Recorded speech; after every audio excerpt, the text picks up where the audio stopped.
Karena alam semesta saat ini gejolaknya sulit ditebak. Dan semuanya mengandung risiko yang cukup besar. Jadi, apabila terpaksa untuk keluar kota yang jauh, ya kita harus prepare lahir batin ya. Kalau orang Jawa prepare-nya bagaimana? Yo aktifkan, libatkan kekuatan pamomong kita. Jadi ketika kita mau keluar pintu rumah, ya baca dulu. Dongane wong Jawa untuk nggayuh keselamatan ini kan ono. Kayak gini nih.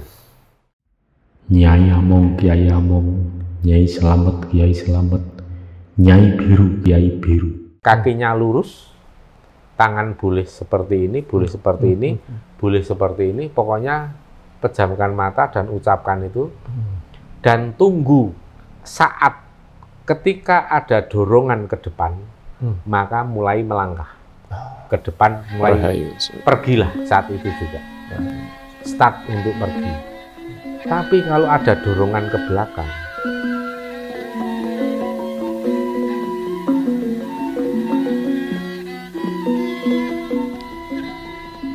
selamat malam, jumpa lagi para pemirsa YouTube Surya KKS yang budiman di seluruh Nusantara, bahkan dimanapun saudara berada.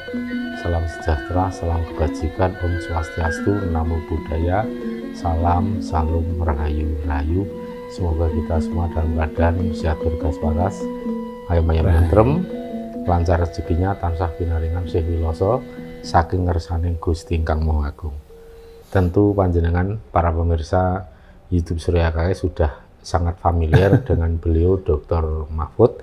Nah, kali ini nanti Dr. Mahfud akan mengangkat beberapa pertanyaan, mengangkat beberapa tema yang saat ini penting dan saya kira cukup krusial untuk dibahas.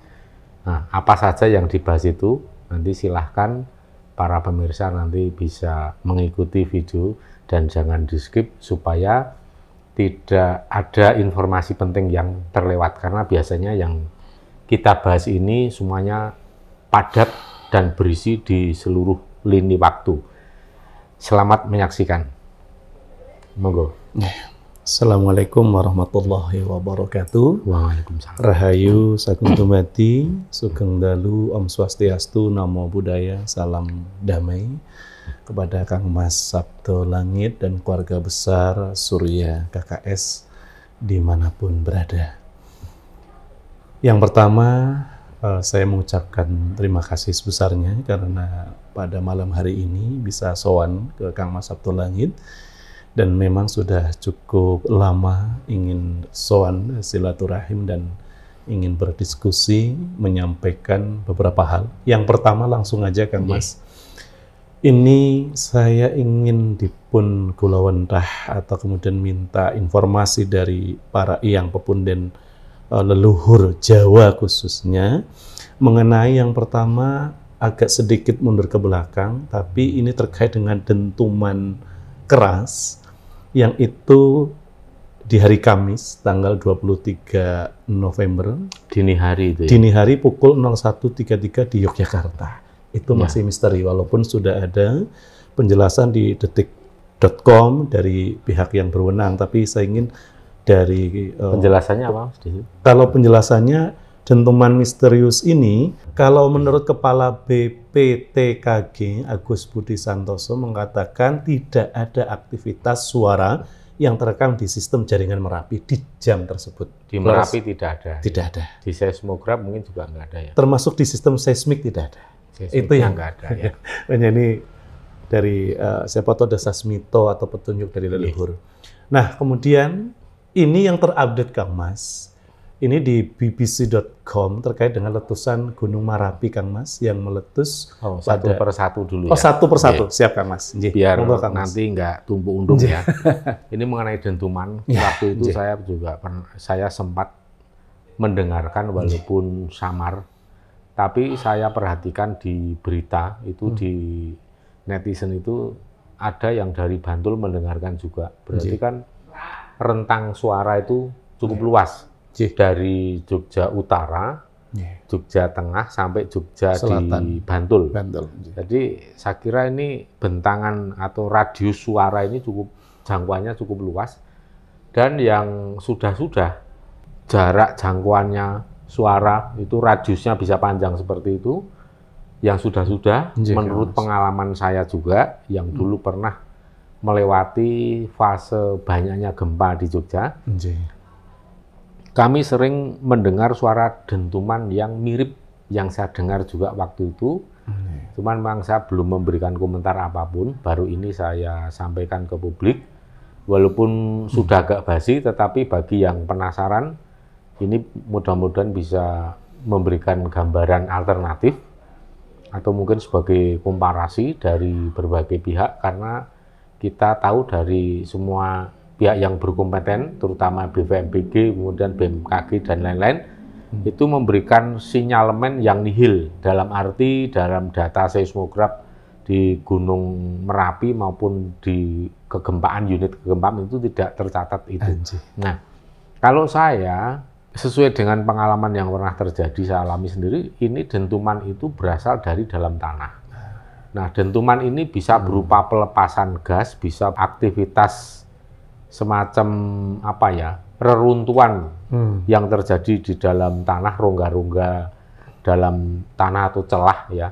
Di patan-patan itu mungkin saja. Cuman karena di sini kan tidak ada getaran yang tertangkap oleh seismograf. Jadi bisa saja itu terjadi semacam perpindahan gas yang ada di dalam rongga-rongga tanah ya. Itu bisa saja terjadi.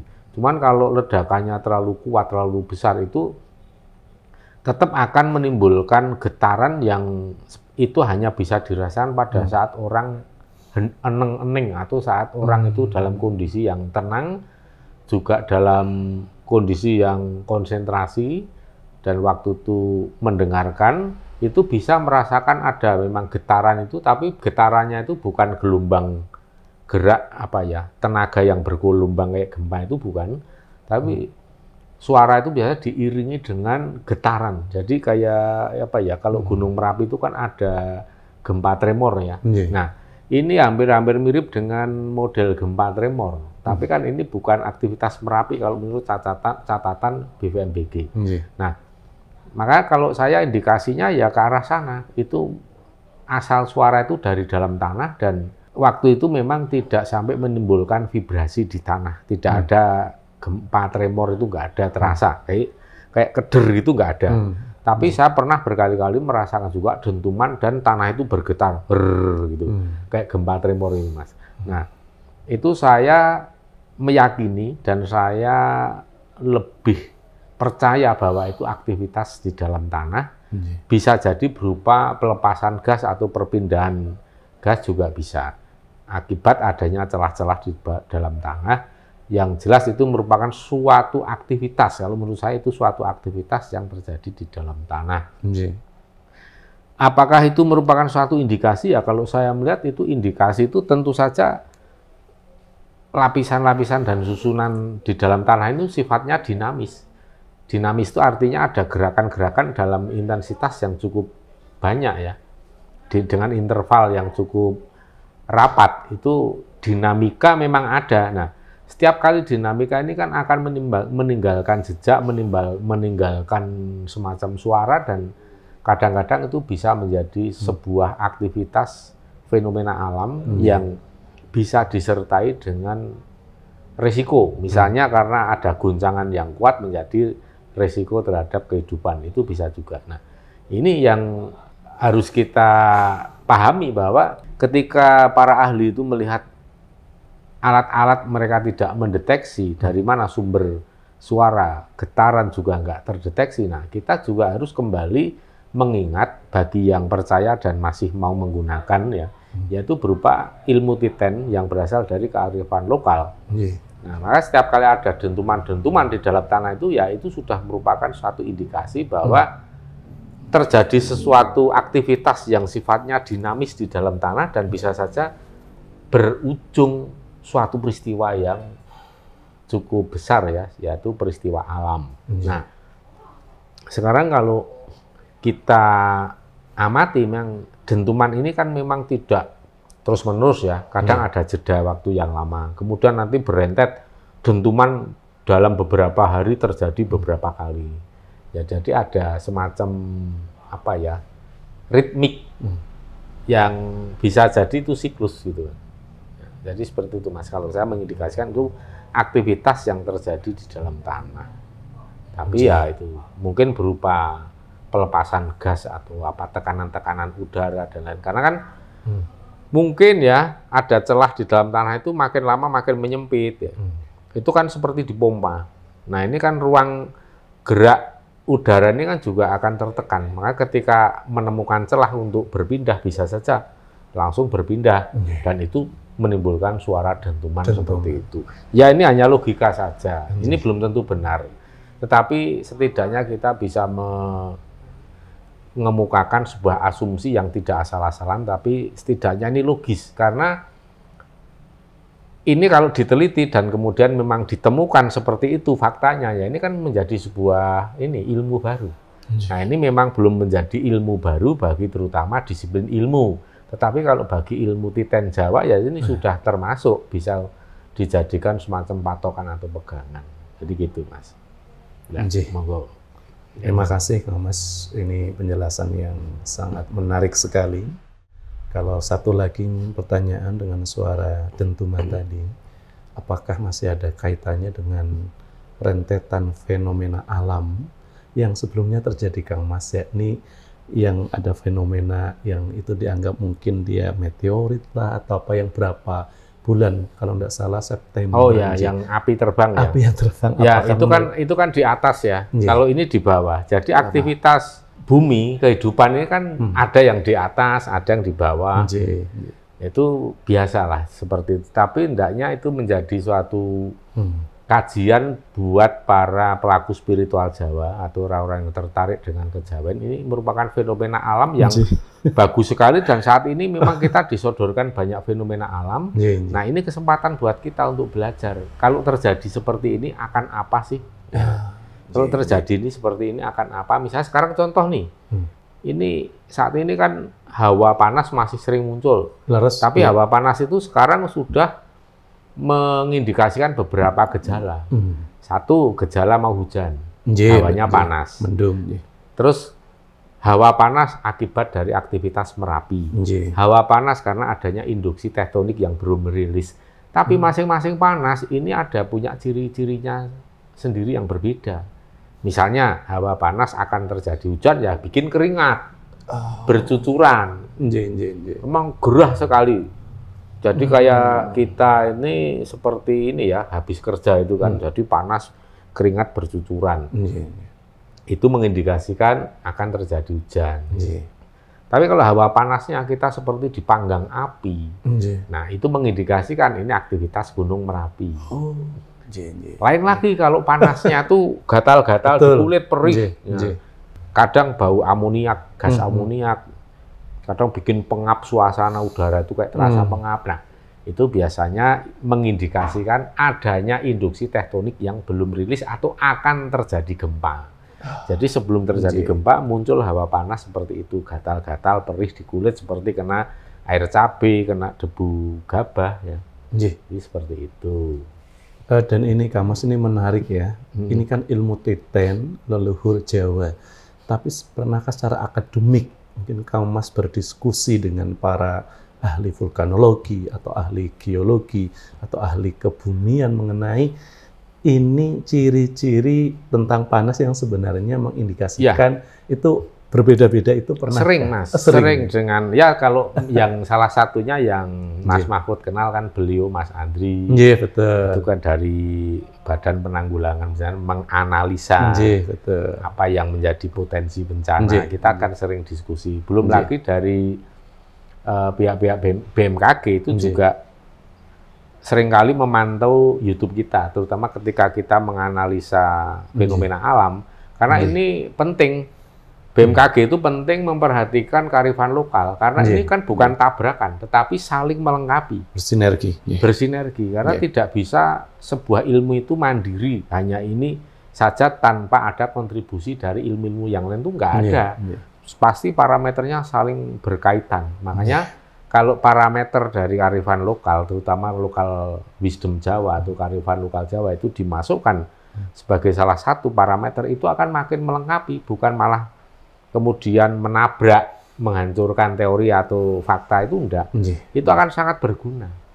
Nah itu. Jadi karena ini yang namanya aja kebijaksanaan, nilai-nilai kebijaksanaan, itu kan orang bisa bijaksana itu harus orang yang cerdas, yang pandai, baik itu pandai intelijensinya, pandai emosionalnya, dan pandai spiritualnya. Itu baru akan tercipta sebuah sikap yang bijaksana. Nah, nenek moyang leluhur kita itu banyak sekali yang para wicaksono, para orang-orang yang bijaksana. Itu yang ilmunya perlu sekali kita ambil, kita aplikasikan saat ini, dan bisa malah kalau mungkin kita kembangkan menjadi makin tajam. Itu, Mas. Kang Mas. Bahasa kalau di kampus saya itu diintegrasi, interkoneksikan. Oke, Kang Mas, yang berikutnya ini langsung Kang Mas yang terupdate ya. Ini kita agak sedikit dikagetkan. Ini saya ambil dari ada bbc.com, letusan Gunung Merapi di Kabupaten Agam dan Tanah Datar, kurang lebih ketinggian 2.891 di Sumatera Barat, yang kalau dari berita ini sudah ada 11 yang meninggal dunia dan ada 12 yang belum diketemukan. Dan kemudian ini kan terjadinya di hari Minggu ya Kang Mas ya, di hari Minggu malam. Nah, terkait dengan kita di Yogyakarta, ini dari hari Sabtu Kang Mas, ini dari newsdetik.com, Merapi 2 kali muntahkan awan panas, hujan, abu, guyur Boyolali dan Magelang. Ini Sabtu 2 Desember. Merapi. Iya, Merapi. Nah, terus ini juga yang terupdate hari tanggal 4 Desember, hari Senin hari ini, Kang Mas. Ini di newsrepublika.co.id, Gunung Anak Krakatau di perairan Selat Sunda berbatasan Lampung dan Banten mengalami erupsi letusan sebanyak 5 kali pada Senin 4 Desember 2023. Dari tinggi kolom abu vulkanis mencapai 2 km dari puncak gunung. Cukup besar itu. Monggo ini. Kalau Anak Krakatau cukup besar. Ya, ini rangkaian ini mohon arahan dari Kang Mas. Sekarang ini kan saya mengamati beberapa hari ini. Oh, ini sebenarnya mohon maaf, ini karena di luar hujan cukup agak deras ya. Iya, deras. Mungkin nanti agak sedikit berisik, mohon maklum. Yang penting suara masih bisa terdengar. Saya izin merokok nih, Mas. Monggo, enggak apa-apa. Ini yang terjadi apa? Nah, ini saya kaitkan dulu. Ada gunung berapi yang pada meletus di sisi tengah dan sisi barat wilayah Nusantara, wilayah Indonesia. Sedangkan di wilayah timur terjadi apa, Mas? Terjadi gempa-gempa besar. Sekarang kita catat ini ya. Mulai tanggal 1 Desember. Iya, saya ngikuti juga. Itu di daerah utara Dili, jadi sekitar Alor. Nah, NTT. Itu ini masih kecil nih, 3,0 magnitudonya. Tanggal 2 Desember jam 12.37, ini gempanya kekuatannya meningkat di selatan Malang, di Laut Jawa. Bukan Laut Jawa, di Samudra India, tetapi di selatan Pulau Jawa, tepatnya di selatan Kota Malang. Ini kedalaman 10 kilo dan magnitudonya 5,2. Nah, kemudian tanggal 2 Desember malamnya, setelah siang di Malang, di selatan Malang, malamnya di sekitar Maluku, 6 skala Richter. Kedalaman 157, ini termasuk gempa menengah ya. Kalau gempa dangkal kan sampai 90 sampai 150 ya. Itu termasuk dangkal. Ini 157. Kemudian tanggal 2 Desember lagi ini 5,0, magnitudo 5,0, kedalaman 108 di utara Bengkulu.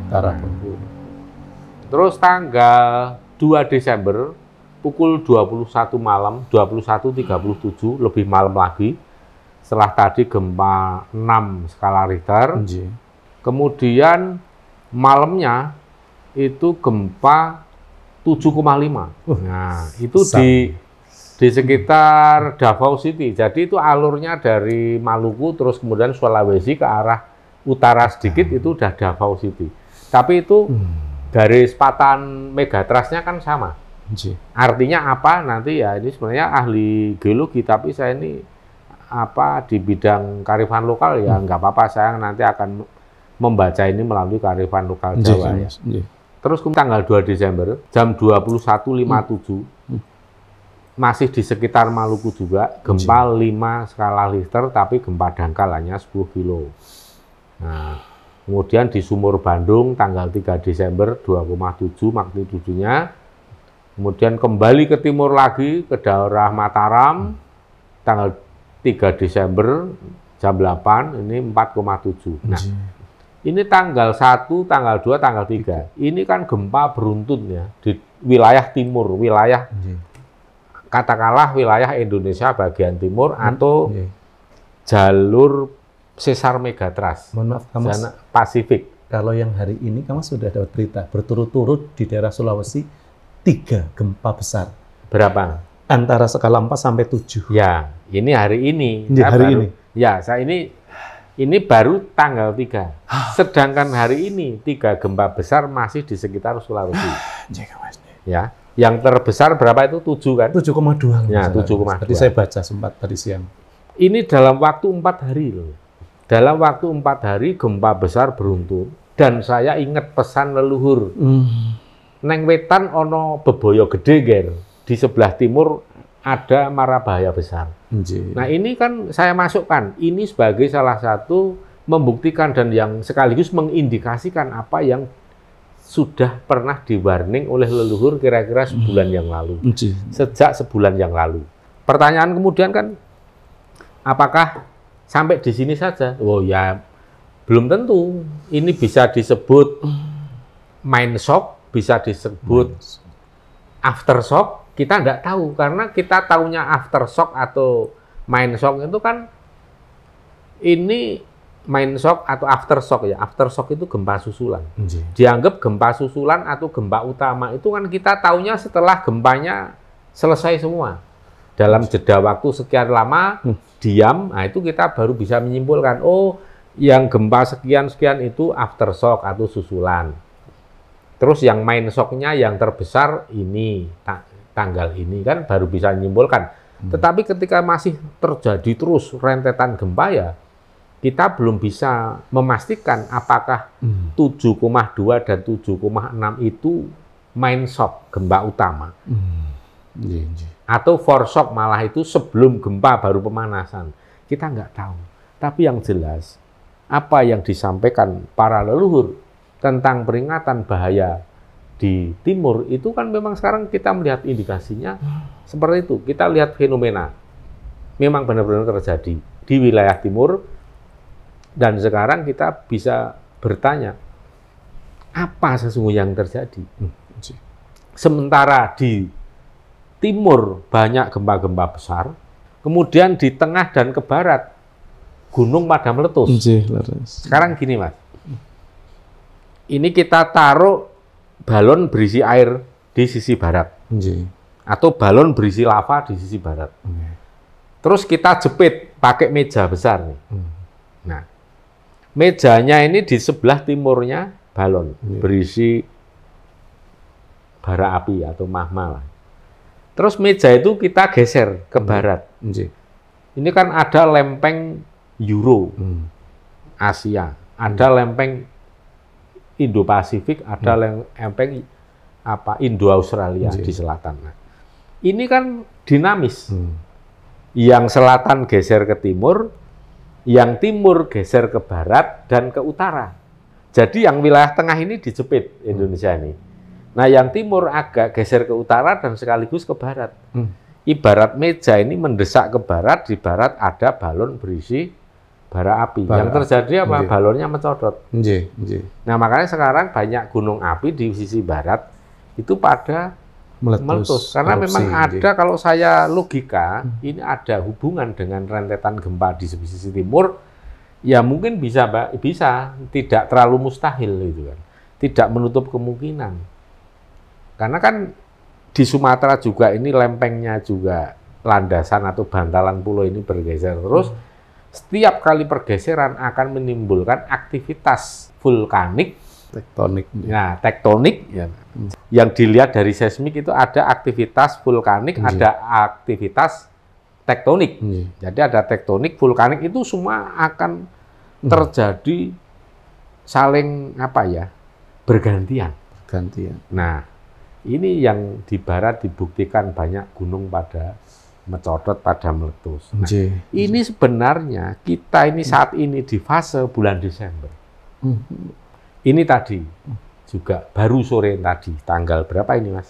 Sekarang tanggal 4. Tanggal 4 Desember. Sore tadi, para leluhur, ada yang Panembahan Bodo juga, ada Ki Ageng Mangir, memperingatkan sebaiknya bulan Desember ini tidak usah pergi kemana-mana, kecuali kalau nyekar ke leluhur yang dekat-dekat. Tapi untuk yang jauh-jauh nggak usah dulu, karena alam semesta saat ini gejolaknya sulit ditebak dan semuanya mengandung resiko yang cukup besar. Jadi apabila terpaksa untuk keluar kota yang jauh, ya kita harus prepare lahir batin ya. Kalau orang Jawa prepare-nya bagaimana? Yo aktifkan, libatkan kekuatan pamomong kita. Jadi ketika kita mau keluar pintu rumah, ya baca dulu dongane wong Jawa untuk nggayuh keselamatan ini kan ono. Kayak gini nih. Nyai Among Kiai Among, Nyai Selamet Kiai Selamet, Nyai Biru Kiai Biru, Nyai Jogorogo Kiai Jogorogo, Kakang Kawah Adi Hari-hari, kadangku kang lair nunggal sedina, lan kadangku kang lair nunggal sewengi, sedulurku papat kiblat lan kelima pancerku, kang ana ing sangisori baba angkasa lan sandhuwure ibu bumi. Kantenono jiwa ragaku supaya tansah manggih keselamatan. Dampingilah jiwa ragaku agar supaya selalu mendapatkan keselamatan. Itu diucapkan di depan pintu. Di depan pintu konsentrasi, pejamkan mata, kakinya lurus, tangan boleh seperti ini, boleh seperti ini, boleh seperti ini. Pokoknya pejamkan mata dan ucapkan itu. Dan tunggu saat ketika ada dorongan ke depan, maka mulai melangkah ke depan, mulai pergilah saat itu juga. Start untuk pergi. Tapi kalau ada dorongan ke belakang, ya sudah, stop dulu. Tunggu kira-kira 5 menit, 10 menit baru berangkat. Karena yang namanya keselamatan dan keberuntungan itu limitnya sangat tipis. Hitungannya bisa detik, bisa menit, bisa jam, bisa hari. Tetapi yang sering juga hanya hitungan detik orang bisa selamat.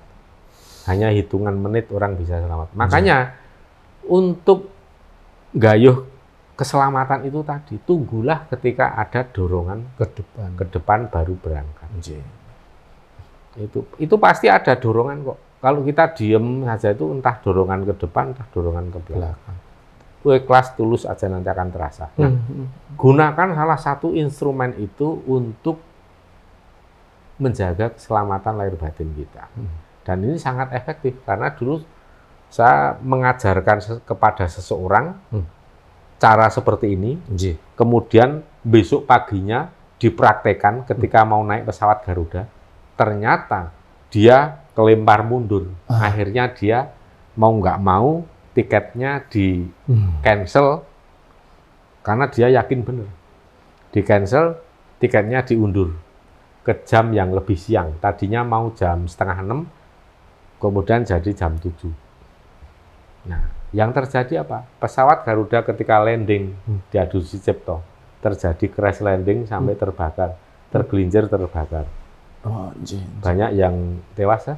Nah, itu langsung spontan terbukti. Dan ini kalau saya ya selalu seperti itu, kalau terutama untuk pergi-pergi yang jauh, yang kira-kira ya sampai keluar kota, tidak hanya ini ya, keluar rumah, tapi keluar kota terutama itu. Tapi kalau keluar kota ya kita ada doa khususnya. Gitu. Termasuk misalnya Wilujeng Rahayu Kang Tinemu, Bondolan Bejo Kang Teko saking kersaning Gusti itu juga itu bagus banget.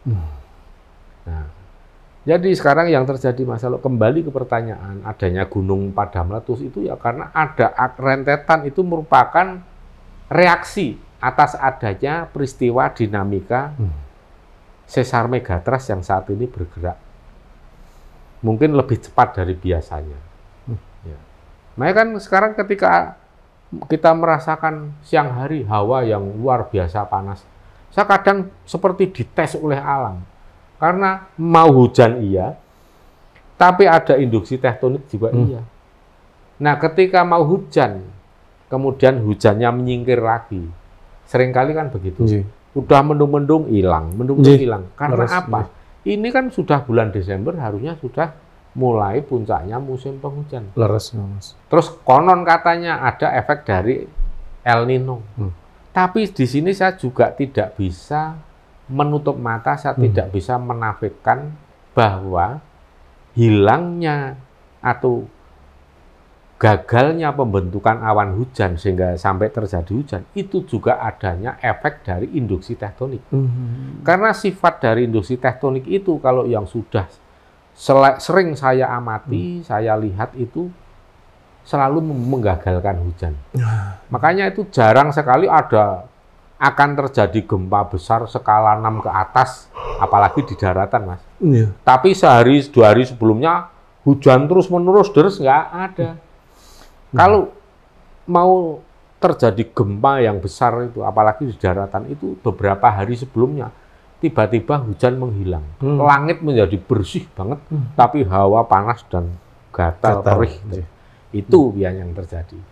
Nah, maka dari itu, untuk melanjutkan bukti apa yang saya omongkan ini, setelah terjadi gempa besar, itu orang Jawa melalui ilmu Titan itu menilai apakah ada aftershock yang lebih besar apa enggak. Apakah ada gempa susulan yang lebih besar apa enggak.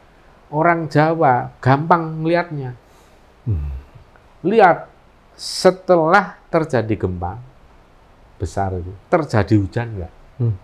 Kalau terus terjadi hujan deras, wah seneng. Wah ini berarti kalaupun ada gempa susulan pasti tinggal yang kecil-kecil. Tetapi setelah gempa besar, kok belum ada hujan kunjung turun, masih langit bersihnya. Itu artinya masih ada induksi tektonik yang tertahan atau tersimpan yang siap muncul lagi menjadi gempa. Entah itu bisa lebih besar atau paling tidak sama. Itu makanya kalau ada gempa dititeni, setelah itu terjadi turun hujan enggak? Kalau terjadi turun hujan ya bersyukur. Artinya ya sedikit lega lah, paling enggak kalau ada gempa susulan tidak sebesar yang tadi yang sudah terjadi, yang begitu. Jadi ini yang terjadi ini sekaligus menjawab pertanyaan tadi, kenapa banyak gunung api pada meletus, sementara saya tambahin lagi, di sisi timur rentetan gempa besar dari tanggal 1 sampai sekarang. Betul. Terlebih lagi tadi sore sudah diperingatkan juga oleh yang para leluhur. Ini yang semoga ini bisa berguna, bermanfaat untuk sedulur-sedulur semua, terutama yang banyak aktivitasnya di luar rumah, terus banyak ke luar kota, itu juga kalau memang percaya bisa menerapkan ilmu yang saya sampaikan tadi. Baca Kyai Among, dan sampai selesai. Nanti kita tuliskan teksnya di bawah kolom keterangan video supaya para pemirsa bisa membaca dan mengcopy paste. Dan bisa mempraktekkan. Bisa mempraktekkan. Kang Mas. Dan ini saya baru teringat itu yang sering dibaca juga oleh ibu saya, ibu mertua. Setiap ada among-among weton, walaupun tidak selengkang, Mas, saya ingat beliau selalu kaki among, nyi among dan seterusnya. Ternyata kearifan lokal ini. Saya setiap ada among mendengar ibu, tapi kemudian oh iya. Mungkin saya Muslim, saya juga dengan doa sebagai Muslim yang beragama Islam, tapi konteks kearifan lokal Jawa ini juga diintegrasi, koneksi, di sinergi ya Kang Mas karena ya saling melengkapi. Saling melengkapi, negara mawa tata, desa mawa cara nggih Kang Mas. Ya, terima kasih. Oke Kang Mas, saya matur numbah nuwun ini terima kasih terkait dengan fenomena alam baik dentuman dan gempa bumi serta kemudian ada fenomena vulkanik ya, letusan gunung berapi di wilayah barat. Bagi saya sangat logis dan ini akademik sekali. Dan ada spiritual dan kearifan lokal dari leluhur Jawa yang juga ini saya ingat ada early warning system, tapi ini secara spiritual dan kearifan lokal melengkapi bersinergi dengan teknologi dari baik PVMBG, BMKG, kemudian tadi BPPTKG dan seterusnya. Ya, pokoknya anggap saja ini IWS versi kejawen. IWS aja. Iya kan? Iya. Betul Kang Mas, memang betul, early Mas. warning system itu harus karena orang Jawa leluhur kita itu selalu menggunakan early warning system. Tapi melalui itu tadi kearifan lokal. Makanya saya minta para pemirsa netizen juga tidak boleh nyinyir ketika ada orang yang mengaplikasikan ilmu atau kearifan lokal manapun suku bangsa yang ada di Indonesia ini. Kita harus hargai dan patut kita cermati karena ini kearifan lokal itu namanya arif. Arif itu kan berarti kan ilmunya banyak. Nah, ini kearifan lokal. Ini akan membuahkan kebijaksanaan. Maka hati-hati kan kalau orang membuli sebuah kebijaksanaan berarti artinya orang yang membuli itulah yang busuk gitu. Bahasanya saya sebagai Ketua Pusat Moderasi Beragama dan Kebinekaan UIN Sunan Kalijaga itu belum atau tidak moderat. Nah, belum moderat. Nah, orang iso moderat atau terus ya moderat atau moderat. Iya.